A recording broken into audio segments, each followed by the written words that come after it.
It's the Atlanta Grubber Podcast with surefire restaurant reviews from throughout the Atlanta metropolitan area. Hosted by Joe Duffy, there is a special focus on his home chomping grounds of Alpharetta and Roswell. You can follow the podcast on Twitter and Instagram at Atlanta Grubber and on atlantagrubber.com. Without further ado, here is your infallible restaurant whisperer, Joe Duffy.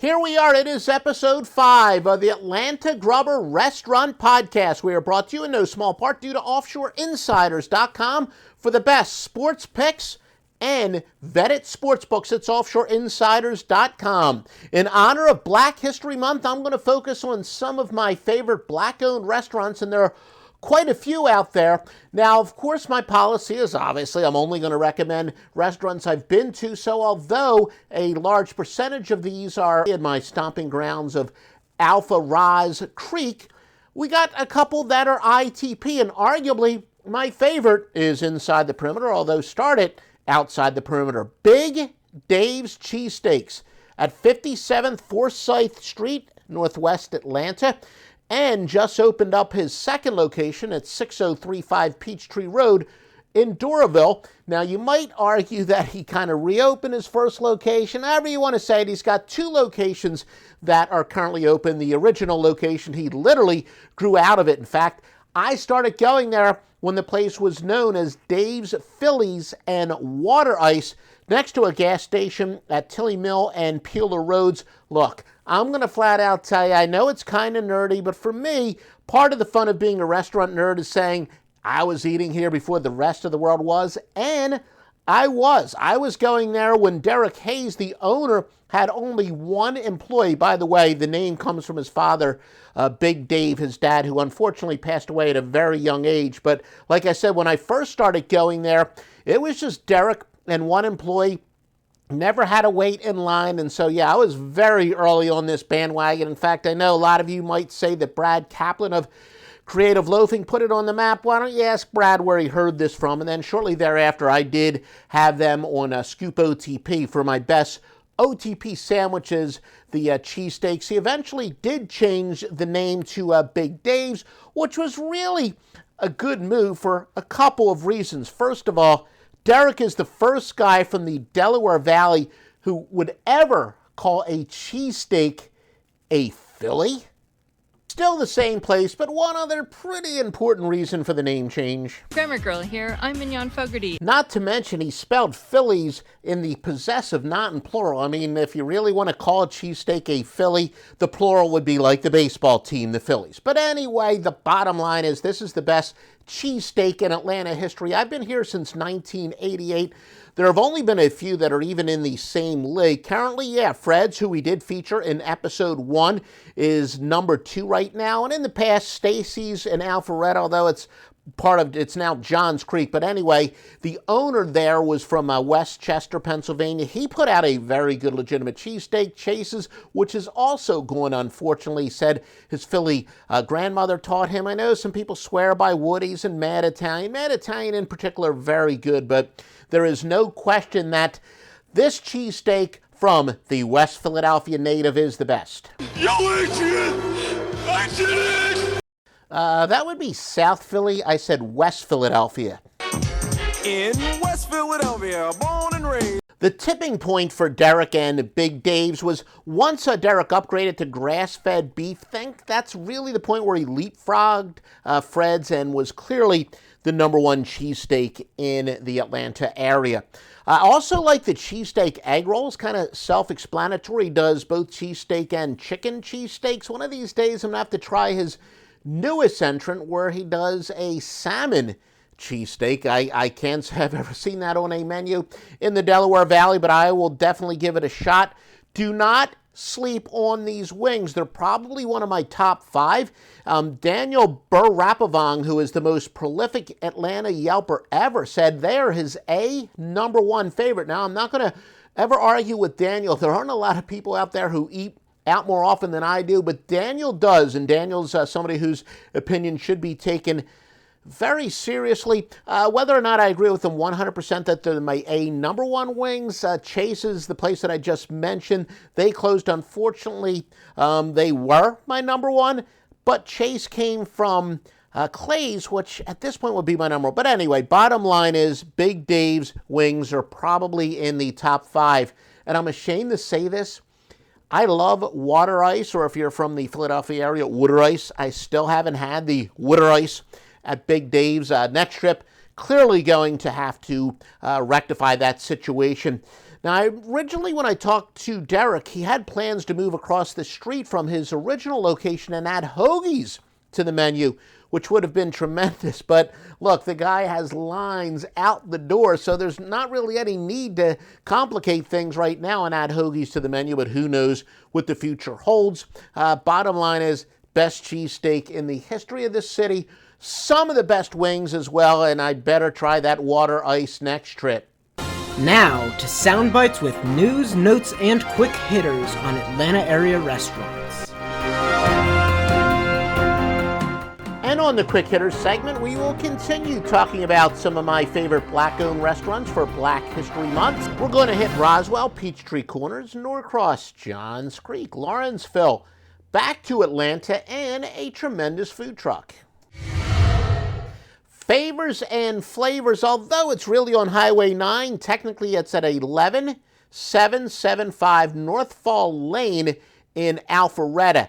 What do you have to get? Without any question, the Bunch Drive Seafood Boil. Shrimp, scallops, corn, snow crabs, sausage. The shellfish can vary a little bit depending on what is seasonal, but this is the thing to get there. Also had the seafood pasta, tremendous Alfredo sauce, Cajun shrimp, mud bugs, andouille sausage. The entire family liked the beignets, a little bit lighter than most. Definitely up there among my favorite in the area. The very nice people, they also own the wine store a couple doors down. In fact, I think they own everything in that strip mall. I was lucky there. I got there one day, was getting some takeout. And by the way, this is before COVID, before any social distancing was necessary. And they were setting up some type of wine tasting, wine event. Very nice young lady as she was setting up. I guess she was the sommelier or the GM or whatever. She's like, do you want some wine? I'm like, are you going to twist my arm or whatever? But she gave me some really good red wine. Tremendous people. Very nice young lady. Excellent place. Favors and Flavors. DuffyGifts.com offers the finest My 31 gifts, such as purses, jewelry, organizers, storage bins, and so much more. These gifts are perfect for graduates, weddings, and any occasion, whether it's for him or for her. For the most thoughtful gifts, check out Stephanie Duffy at DuffyGifts.com. Sublime Donuts at 535 10th Street in Atlanta. They also have a second location on Briarcliff. These are, simply put, some of the best donuts ever. They're traditional donuts as opposed to, say, the Bismarcks, which I absolutely love at Dutch Monkey Donuts, which has some Pacific Northwest type stuff. We'll talk about them on a future episode. But back to Sublime Donuts. Really gotten just about everything here. Always get a good variety. I've had several dozen over the years. I guess if I had a single one out, the Heath Bar is great, but it's really as much whatever you prefer. All these donuts are tremendous, and they've been internationally, well, I don't know about internationally, they have gotten some national recognition, and rightfully so. The lines are long. Sublime Donuts. Blaxican Food Truck, a little disappointed. They used to have a takeout-only location near me. Used to go there often. All their tacos are very good, but they also top a lot of lists when it comes to the best food trucks in the area, and we included them in a Scoop OTP list. I think the first article I ever wrote for a Scoop OTP many years, but again, catch the Blaxican Food Truck if they're anywhere near you. Cafe Sunghai at 3380 Holcomb Bridge Road in Peachtree Corners. It's right where Holcomb Bridge Road and Jimmy Carter kind of split, and then you got to bear left if you're headed east to stay on Holcomb Bridge Road. Anyway, Ghana and Nigerian food mostly. Look, I love trying stuff I rarely see on menus, and certainly at Cafe Sunghai I can get plenty of that. First time I went there, marinated spicy fried gizzards with beef jollof rice. They have a lot of goat dishes for those of you who, like me, are very adventurous. Some of you might remember this if you've been around a long time as the old High Life location. It's a fairly upscale place, so if you're looking for a date, it's too bad. One of the few things on earth I'm not a big fan of is peanut butter, but they have peanut butter soup. That would certainly qualify as something you don't see on the menu very often, but Cafe Songhai, very good option. Ethiopics Cafe and Restaurant at 130 State Bridge Road in Johns Creek. Appropriately enough, Ethiopian. So yeah, my part of town is starting to get a lot more African food options. Got the lamb tips, which were very good. Some cabbage, really good side of that. Talk about another place that's really fancy inside. I hope they get on the other side of this disaster that we got going on, the economic shutdown, and where we don't have to socially distance anymore. This is a really fancy place inside, though they opened a few months ago during the economic shutdown. So if they can get on the other side of this, another really great place to impress a date. Higher end, fancy pants, Ethiopian food at Ethiopics Cafe and Restaurant. Big Oak Tavern at 1090 Alpharetta Street in Roswell, Georgia. We did try them once. Everything we had was very good. They had these specialty chicken wings that I would definitely recommend. Truthfully, I've only found out the last 48 hours via Atlanta Eats. Apparently, they have soul food nights on Sunday and Monday. So I will definitely have to check that out. And they won my heart over. They had their 1-year anniversary, and they decided to choose the Star House as a beneficiary. You know how much I love the Star House at starhousefoundation.org. They do great work for children who really need the academic help. But anyway, Big Oak Tavern, I will definitely have to get back there, especially on a Sunday or a Monday night. Make sure you listen to episode 3. Well, truthfully, make sure you listen to every single episode. But we talked about Cool Runnings at 5450 Peachtree Parkway in Norcross, but we'll mention them again for the purpose of this topic of black-owned restaurants, but an outstanding Jamaican restaurant. Cool Runnings! Actually, a couple other restaurants in that shopping center we'll probably talk about in future episodes. Southern Classic Foods at 1570 Holcomb Bridge Road in Roswell. This is a relative newcomer. Enjoyed my smothered pork chops, collard greens, mac and cheese, and fried corn on my initial visit. My son also liked a vegetarian dish that he got. As I said, he's a vegetarian but does have pretty good taste in food. At Scott Long, follow Scott Long on Twitter at Scott Long. He is a huge fan of this place and has raved about quite a few dishes. I know he's been there sundry times. Who's Got Soul at 1099 Harrington Drive in Lawrenceville, Georgia.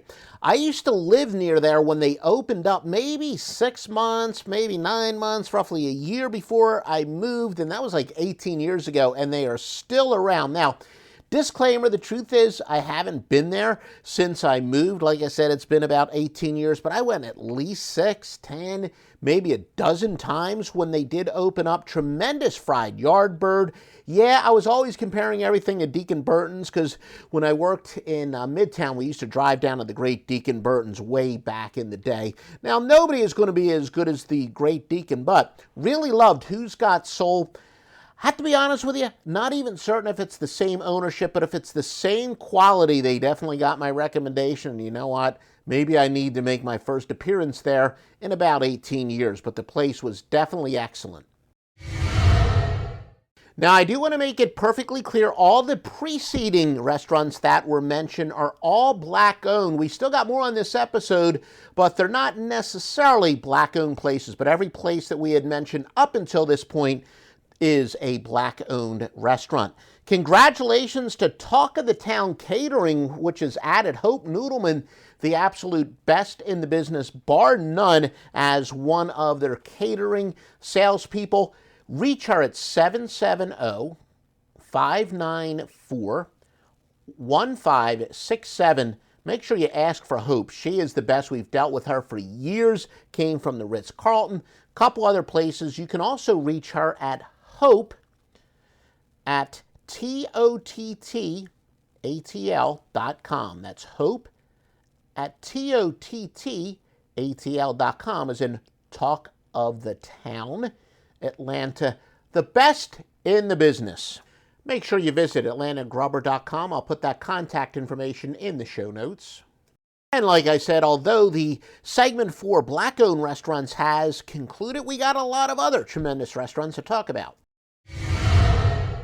Wound up getting a surprise delivery from Glide Pizza at 660 Irwin Street in Atlanta, just off of the Beltline in the original 04W, so they have some big shoes to fill.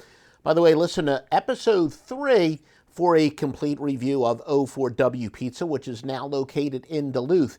Now, as far as Glide is concerned, very thin crust. This is definitely extremely good. I heard from a lot of different people that this is kind of the new hot thing in Atlanta.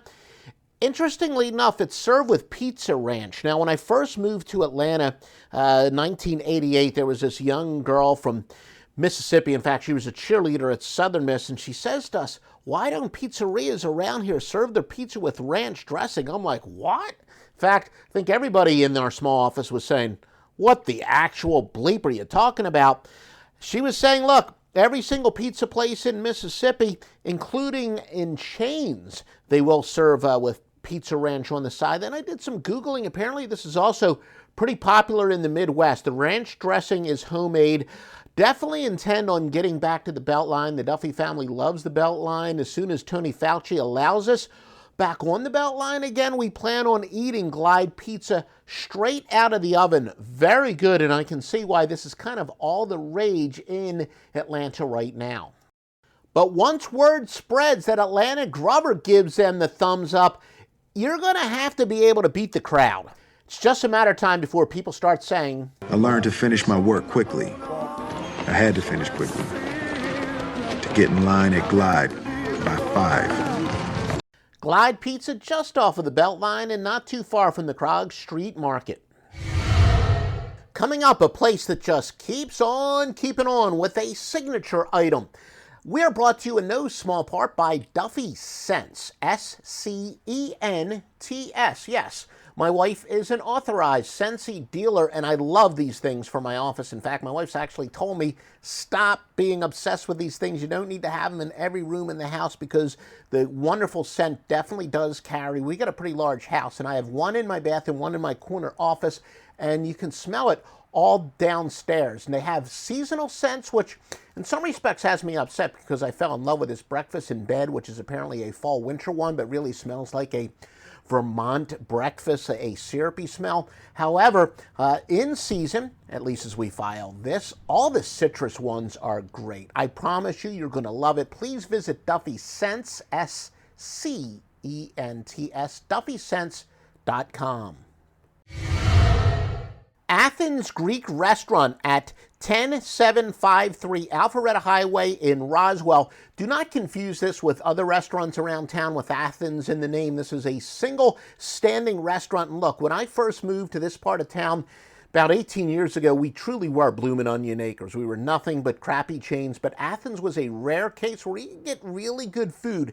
Now, the scouting report here is, to tell you the truth, more so than most restaurants where all my favorite restaurants, usually everything is good. At Athens, the star of the show here is without question the gyro, and that includes the chicken gyro. The tzatziki sauce is really good, but they use definitely a high-quality meat. The pita bread is excellent, and the tzatziki sauce, it's a thick one, tasty. Probably the best tzatziki sauce I've had this side of the original Grecian gyro at the airport on Virginia Avenue, and I guess I'll have to talk a little bit more about that on a future report as well. But really like that. Now, they do have a pretty solid burger. Athens Greek Restaurant, another thing, they have some fairly good, not so authentic sandwiches. For example, they have something called a cheesesteak. I think they even call it a Philly cheesesteak. It's not really an authentic one. They serve it on kind of like a little sandwich bread type of roll, but a very good sandwich as long as you're not expecting a true cheesesteak. And they even have what they call a Cuban sandwich, except they serve it with a thin piece of steak instead of pork. Again, not exactly an authentic sandwich, perhaps poorly named, but a pretty solid sandwich in and of itself. The only thing I really didn't like here would be the Parmesans, the chicken and the veal Parmesans. However, for a gyro, one of the best gyros in metropolitan Atlanta, there's a reason that they have been around for, I think, close to 30 years. Athens Greek Restaurant, it's in my home chomping grounds of Roswell, and again, this is their only location, so do not confuse with other restaurants around town with Athens in the name. Your Atlanta Grubber does have a favorite charity to support. Please visit starhousefoundation.org, serving 300 at-risk children in 5 Title I North Fulton County schools. More than 3,500 kids live in poverty in North Fulton, despite being one of the most affluent areas in Georgia. 9,000 plus students in our primary service area are not meeting third-grade reading standards. Starhouse Foundation tries to narrow the gap, and yes, I can say us or our. When I do that, I've been a volunteer there for, I guess it's been about 3.5 years. Obviously, it's on hold because of this COVID stuff, but this is a tremendous organization. Now, I'm just talking about my volunteer work. The Starhouse Foundation is still helping these kids remotely. Please visit starhousefoundation.org. Be as generous as you possibly can. I can tell you, having worked inside and out from the front lines, this is a spectacular organization.